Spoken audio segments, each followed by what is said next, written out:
കേരളത്തിലെ യാക്കോബായക്കാർ. കേരളത്തിലെ യാക്കോബായക്കാർ ആരാണ്? അവരുടെ ഐഡന്റിറ്റി എന്താണ്? കഴിഞ്ഞ ദീർഘനാളുകളായി കേരളത്തിലെ പൊതുസമൂഹം കണ്ടുകൊണ്ടിരിക്കുന്നതാണ് സുറിയാനി സഭയിലെ ഭിന്നതകളും കക്ഷി വഴക്കുകളും. പലപ്പോഴും പലരും ചർച്ച ചെയ്യുകയും അസത്യങ്ങളും അർദ്ധസത്യങ്ങളും സത്യത്തെ മറച്ചു പിടിക്കുകയും ചെയ്യുന്ന കാഴ്ചയാണ് നമ്മൾ കാണുന്നത്. കേരളത്തിലെ യാക്കോബായക്കാരെ സംബന്ധിച്ച് യാക്കോബായക്കാരുടെ യഥാർത്ഥ ഐഡന്റിറ്റി പലപ്പോഴും യാക്കോബായക്കാർക്ക് തന്നെ അറിയത്തില്ല എന്നുള്ളതാണ് യാഥാർത്ഥ്യം. ഇത് നമ്മളെ ഭയപ്പെടുത്തുന്ന ഒരു യാഥാർത്ഥ്യമാണ്. യാക്കോബായ സഭയുടെ വക്താക്കൾ പോലും, ചിലപ്പോൾ ചില സ്ഥാനികൾ പോലും യാക്കോബായ സഭയുടെ യഥാർത്ഥ സത്വബോധമില്ലാതെ കാര്യങ്ങൾ പറയുന്നത് നമുക്ക് കാണാൻ സാധിക്കും. ഇപ്പൊ യാക്കോബായ സഭയുടെ, യാക്കോബായക്കാരുടെ ഐഡന്റിറ്റിയെ സംബന്ധിച്ച് മനസ്സിലാക്കുമ്പോൾ ക്രിസ്തീയ സഭയുടെ തന്നെ ചരിത്രം മനസ്സിലാക്കാതെ ഒരിക്കലും യാക്കോബായക്കാരനെ മനസ്സിലാക്കുവാൻ കഴിയുകയില്ല. പുരാതന സഭ, ഞാൻ ഈ പുരാതന സഭ എന്ന് പറയുമ്പോൾ ദ പ്രിമിറ്റീവ് ചർച്ചാണ്, ആദിമസഭ. ആദിമസഭ ദ പ്രോട്ടോ ഓർത്തഡോക്സ് ചർച്ച്. ആ സഭ പിന്നീട് സഭയ്ക്ക് സ്വാതന്ത്ര്യം കിട്ടുന്നതിന് ശേഷം വ്യത്യസ്ത ചാലുകളിലൂടെ അത് സഞ്ചരിക്കുന്നതായിട്ട് നമുക്ക് കാണാൻ സാധിക്കും. അത് 4-ാം നൂറ്റാണ്ടിന്റെ ആരംഭത്തിങ്കൽ കോൺസ്റ്റന്റൈൻ ചക്രവർത്തി ക്രിസ്തീയ വിശ്വാസം സ്വീകരിക്കുന്നതോടുകൂടെ കോൺസ്റ്റന്റൈൻ ചക്രവർത്തി റോമിന്റെ ഭരണാധികാരിയായി തീരുന്നതോടുകൂടെ അതുവരെ പീഡിപ്പിക്കപ്പെട്ടുകൊണ്ടും ഞെരുക്കപ്പെട്ടുകൊണ്ടും ഇരുന്ന ക്രൈസ്തവ സഭകൾക്ക് സ്വാതന്ത്ര്യം കൈവരികയാണ്. അതേ തുടർന്ന് ഒന്നാമത്തെ പൊതു സുന്നകദോസ് നിക്കിയായിൽ കൂടുകയാണ്. നിക്കിയ സുന്നകദോസ് വിളിച്ചു ചേർക്കുന്നത് AD 325 അതുകൊണ്ട് ഈ വർഷം നിക്കിയ സുന്നകദോസിന്റെ 1700ാമത് വാർഷികമാണ്. 1700, 325, 2025. അപ്പം നിക്കിയ സുന്നകദോസ് നടന്നിട്ട് 1700 വർഷം തികയുന്ന 17th സെന്റിനറി ഇയർ ആണ്. 17ാം ശതാബ്ദി. നിക്കിയ സുന്നകദോസിൽ ആ കാലഘട്ടത്തിലെ പ്രധാനപ്പെട്ട സഭാ കേന്ദ്രങ്ങളെ പരാമർശിക്കുന്നുണ്ട്. നിക്കിയ സുന്നകദോസിൽ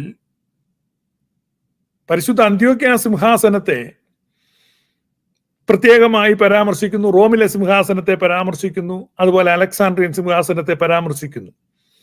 അവരുടെ ജൂറിസ്ഡിക്ഷനെ ഹോണർ ചെയ്യണം എന്ന്, അവരുടെ അധികാര പരിധികളെ ഹോണർ ചെയ്യണമെന്ന് സുന്നകദോസിൽ തീരുമാനമുണ്ടാകുന്നു.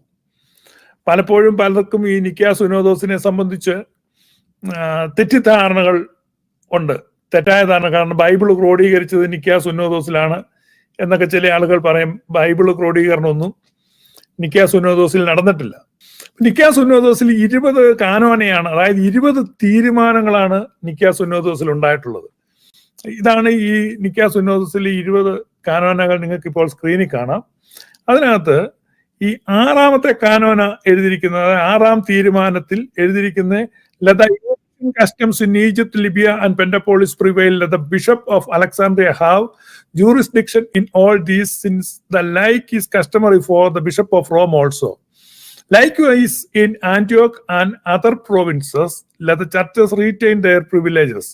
And this is to be universally understood, that if any one be made bishop without the consent of the metropolitan, the great synod has declared that such a man ought not to be a bishop. If, however, 2 or 3 bishops shall, from natural love of contradiction, oppose the common suffrage of the rest, it being reasonable and in accordance with the ecclesiastical law, and let the choice of the majority prevail. ഇപ്പം അതുപോലെ തന്നെ നമുക്ക് ഓരോ ജെറുസലേമിലെ ബിഷപ്പിന് പ്രത്യേക honour കൊടുക്കണം. Cannon 7 നിങ്ങൾ നോക്ക്. Since the custom and ancient tradition have prevailed at the bishop of Aelia, കണ്ടോ, കാപ്പിറ്റോലിന, പിന്നെ ബ്രാക്കറ്റിൽ Jerusalem, should be honoured, let him saving the due dignity to the metropolis have the next place of honour. അപ്പം അവിടെ കേസറിയയിലെ മെത്രാപ്പൊലിത്തയാണ് ജെറുസലേമിനെ ഭരിക്കേണ്ടതെന്നും ജെറുസലേമിൽ control ചെയ്യേണ്ടതെന്നും, എന്നാൽ ജെറുസലേമിലെ മെത്രാപ്പൊലിത്തയ്ക്ക് അവിടെ ഒരു ഹോണർ കൊടുക്കണമെന്നും എഴുതിയിട്ടുണ്ട്. ഇത് ഞാൻ പറഞ്ഞത് എന്താണെന്ന് ചോദിച്ചാൽ, ഈ നിക്കാ സുന്നോദോസിന്റെ തീരുമാനം universally understood, it must be understood universally അവിടെ എഴുതിയിട്ടുണ്ട്. 6ാമത്തെ കാനോനെ നിങ്ങൾ നോക്ക്, നിങ്ങൾക്ക് ചെറിയ അക്ഷരമാണെന്ന് തോന്നുന്നു, നിങ്ങൾക്ക് വായിക്കാൻ പ്രയാസമായിരിക്കും. കണ്ടോ, 6ാം കാനോൻ എഴുതിക്കണ്ടോ, and this is to be universally understood. ഇത് എല്ലാ സാർവത്രികമായി ഗ്രഹിക്കേണ്ട സംഗതിയാണ്. അപ്പൊ നിക്കാ സുന്നോദോസിനെ സംബന്ധിച്ച് പറയുമ്പോൾ അന്ത്യോക്യായുടെയും കിഴക്കൊക്കെയുടെയും ശ്ലൈഹിക സിംഹാസനം എന്ന പ്രയോഗം പറയുമ്പോൾ കേരളത്തിലെ ഒബ്ജക്ഷൻ പറയുന്ന ആളുകളുണ്ട്. ആ ഒബ്ജക്ഷൻ പറയുന്ന ആളുകളിൽ പ്രമുഖര് ഇന്ത്യൻ ഓർത്തഡോക്സ് വിഭാഗത്തിലെ തീവ്രവാദികളായ ആളുകളാണ്. അപ്പൊ അവര് പറയുന്നത് അന്ത്യോക്യയുടെയും കിഴക്കൊക്കെയുടെയും എന്ന് പറഞ്ഞാൽ, ഈ അന്ത്യോക്യ was a city in the Roman empire. അതുകൊണ്ട് അന്ത്യോക്യക്ക് റോമൻ സാമ്രാജ്യത്തിൽ അന്ത്യോക്യയുടെ കിഴക്കൻ പ്രദേശവും കൂടെ അന്ത്യോക്യ ഭരിക്കണം. അന്ത്യോക്യയുടെയും കിഴക്കൊക്കെയുടെയും എന്ന് പറഞ്ഞാൽ റോമൻ സാമ്രാജ്യത്തിനകത്തെ ഒരു കാര്യമാണ്. അത് റോമൻ സാമ്രാജ്യത്തിനകത്ത് മാത്രം ബാധകമായ ഒരു സുന്നകദോസ് തീരുമാനമാണ്. അതുകൊണ്ട് റോമൻ സാമ്രാജ്യത്തിലെ അന്ത്യോക്യൻ പട്ടണത്തിന് കിഴക്കുള്ള പ്രവിശ്യകളും അന്ത്യോക്യൻ സിംഹാസനത്തിന് കീഴിലാണ് എന്ന് മാത്രമാണ് അതിന്റെ അർത്ഥം എന്ന് പറയുമ്പോൾ അവിടെ പറയും this must be universally understood. ഇത് സാർവത്രികമായി ഗ്രഹിക്കേണ്ടതാണ്. ഇന്ത്യൻ ഓർത്തഡോക്സ് സഭയിലെ മറ്റേ ഒരു പരിണിതപ്രജ്ഞനായ ബിഷപ്പ് പറഞ്ഞത്, ഈ അന്ത്യോക്യയുടെയും കിഴക്കൊക്കെയുടെയും എന്ന് പറഞ്ഞാൽ റോമൻ സാമ്രാജ്യവും പേർഷ്യൻ സാമ്രാജ്യവും തമ്മിൽ ചേരുന്ന സ്ഥലത്ത് വലിയൊരു കൊക്കയുണ്ടായിരുന്നു. അത് നമ്മുടെ ഈ ഹൈറേഞ്ചിലേക്ക് പോകുമ്പോൾ, കേക്കറോട് പോകുമ്പോൾ മത്തായി കൊക്കയുണ്ട്. മത്തായി കൊക്ക എന്ന് പറഞ്ഞാൽ ആ കൊക്കയുടെ പേരാണ്.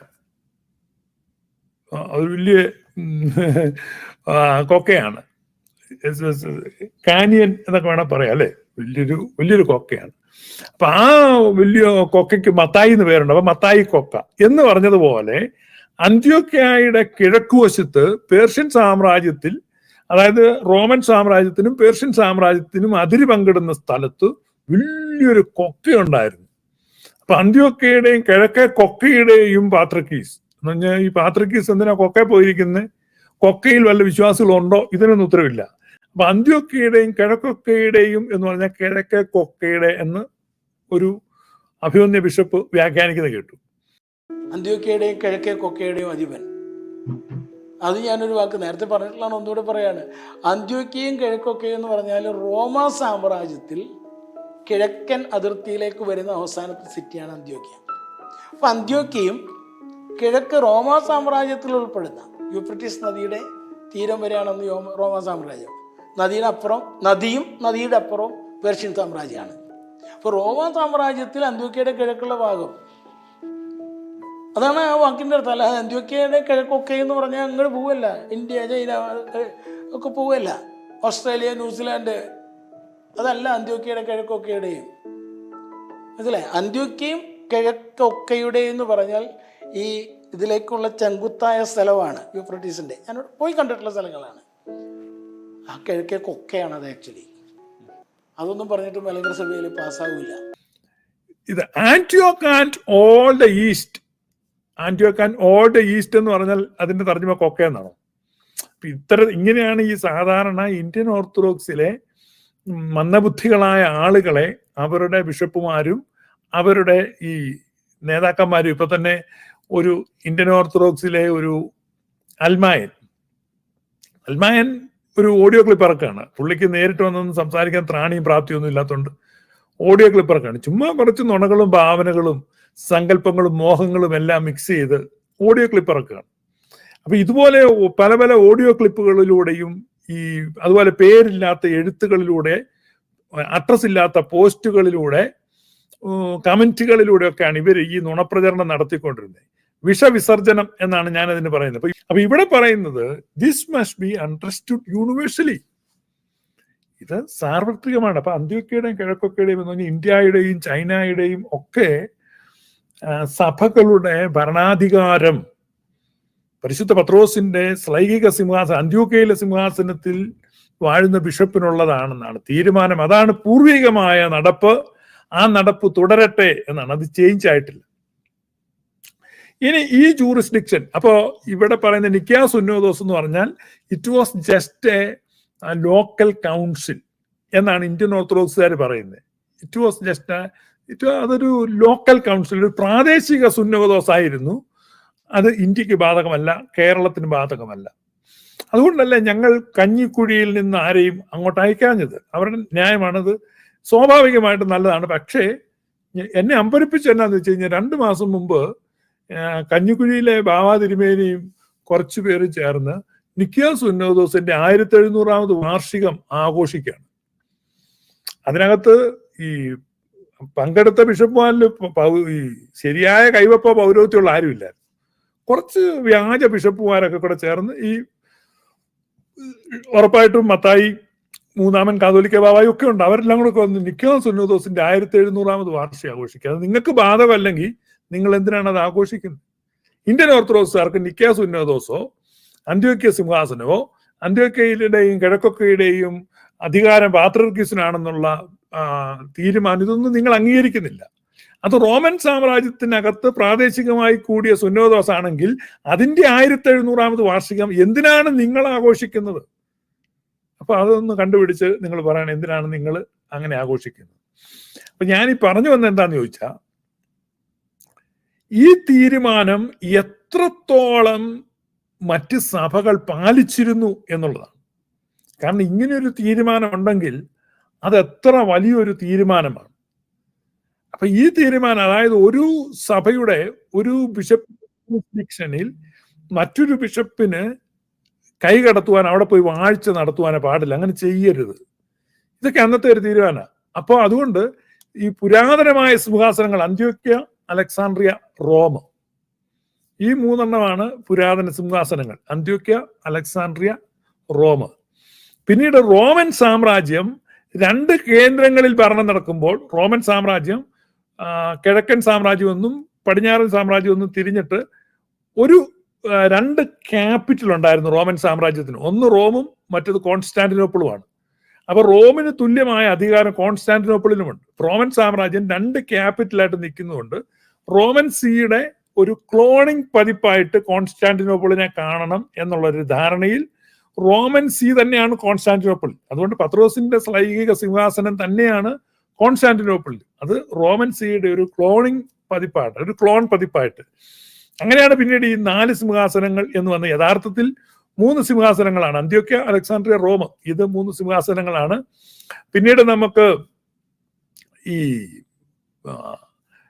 സഭയുടെ ചരിത്രമൊക്കെ എഴുതി വന്നു കഴിഞ്ഞപ്പോൾ ഈ ലേറ്റർ പോയിന്റ് വന്ന ഈ 4ാമത്തെ സിംഹാസനത്തെയും കൂട്ടി 4 ഭാഗങ്ങളിലുള്ള സഭകൾ എന്നുള്ള രീതി 4 സിംഹാസനങ്ങൾ എന്ന് വരുന്നുണ്ട്. അപ്പൊ ബാറബ്രായുടെ ഒക്കെ പുസ്തകത്തിൽ അദ്ദേഹം അങ്ങനെ എഴുതിയിട്ടുണ്ട് 4 സിംഹാസനങ്ങൾ. പക്ഷേ ഒറിജിനലി ഇറ്റ് വാസ് 3 ത്രോൺസ്, 3 സിംഹാസനങ്ങളായിരുന്നു. ഈ 3 സിംഹാസനങ്ങളെ സംബന്ധിച്ചാണ് നിക്കാ കൗൺസിലിൽ പറയുന്നത്. യെരുശലേം പാത്രിയർക്കീസിന് ഓണർ കൊടുക്കണമെന്നും അവിടെ രേഖപ്പെടുത്തിയിട്ടുണ്ട്. ജൂറിസ്ഡിക്ഷൻ ഇല്ല, ഓണർ വിത്തൗട്ട് ജൂറിസ്ഡിക്ഷൻ ആണ്. അപ്പൊ ആ ഓണറാണ് കൊടുക്കുന്നത്. ഇതാണ് യാഥാർത്ഥ്യം. ഇത് സഭകൾ എത്രത്തോളം അംഗീകരിച്ചിരുന്നു.